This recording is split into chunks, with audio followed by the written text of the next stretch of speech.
Sidagai jiwajin jirada Deemsa koos gosaanaan badda Kandiisin maalolan dhiisini Waaqayyo garaan jabaatini Na hubachiisi ati yaada kee Naamimsi kan fuula araara kee Kandiisin maalolan dhiisini Waaqayyo garaan jabaatini Na hubachiisi ati yaada kee Naamimsi kan fuula araara kee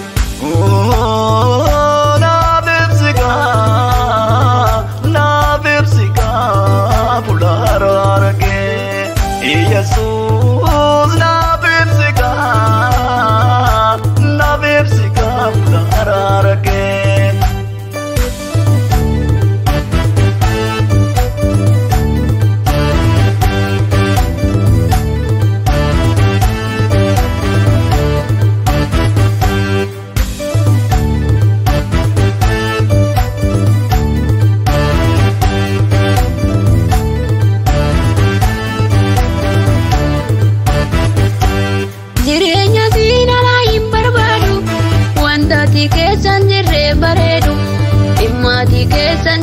bareedu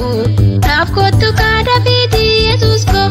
siinee kaagadinni suddoko yoo ati dhufte haaraa seenan ko jireenya siinalaa hin barbaadu wanta ati keessan jirre bareedu dhimma ati keessan jirre bareedu naaf kottu kaada fiiti Yesuus ko siinee kaagadinni suddoko yoo ati dhufte haaraa seenan ko Nafanime Yesuus jako nafanime kofta ko kurako Sidagai jiwajin jirada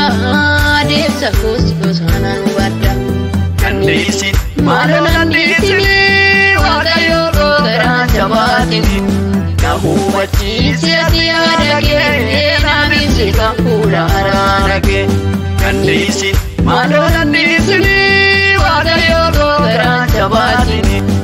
Hubachiisi ati yaada kee Naamimsi kan fuula araara kee Hin barbaadu jireenya siinalaa hin barbaadu Hin barbaadu jireenya siinalaa hin barbaadu Hin barbaadu jireenya siinalaa hin barbaadu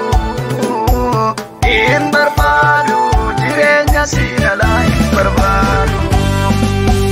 Michuuku yaa hundaan arraan gorre Yesuus koosi malee nagarre Yaa'umaa koosi malee nagarre Sisinni beektu hin jijjiiramtu Hojiin kee sirriidhaan komaatamtu Balleessitees gooftaan amatamtu Abbaa guyyaa hundaan jijjiiramne Yesuus koosi malee nagarre Michuuku yaa hundaan arraan gorre Yesuus koosi malee nagarre Yaa'umaa koosi malee nagarre Sisinni beektu hin jijjiiramtu Hojiin kee sirriidhaan komaatamtu Balleessitees gooftaan amatamtu Abbaa guyyaa hundaan jijjiiramne Yesuus koosi malee nagarre Nafanime Yesuus jako nafanime gooftaa ko kurako Sidagai jiwajin jirada Deemsa koos gosaanaan badda Kandiisin maalolan dhiisini Waaqayyo garaan jabaatini Na hubachiisi ati yaada kee Naamimsi kan fuula araara kee Kandiisin maalolan dhiisini Waaqayyo garaan jabaatini Na hubachiisi ati yaada kee Naamimsi kan fuula araara kee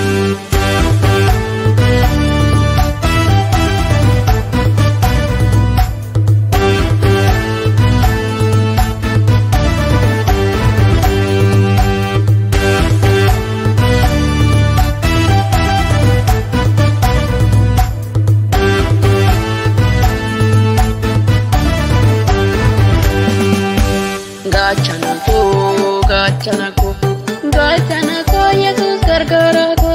Siwa madee dole guyyaara ko Gachana ko Yesuus gargaara ko Siwa madee dole guyyaara ko Daadannaa ko Sanitti nyaadabdu sodaatu daadannaa koo manitti naadattu atnaatti miyyoo baay'uu sodaatu. Naafanime Yesuus ija koo naafanime gooftaa koo gurra koo si dhagaye si wajjin jiraadha deemsa koos bosonaan hubadha. Nanniisin maaloo nanniisini waaqayyoo koo garaa jabaatini na hubachiisi ati yaada kee na ibsita fuula araara kee. Nanniisin maaloo nanniisini waaqayyoo koo garaa jabaatini na hubachiisi ati yaada kee na ibsita fuula araara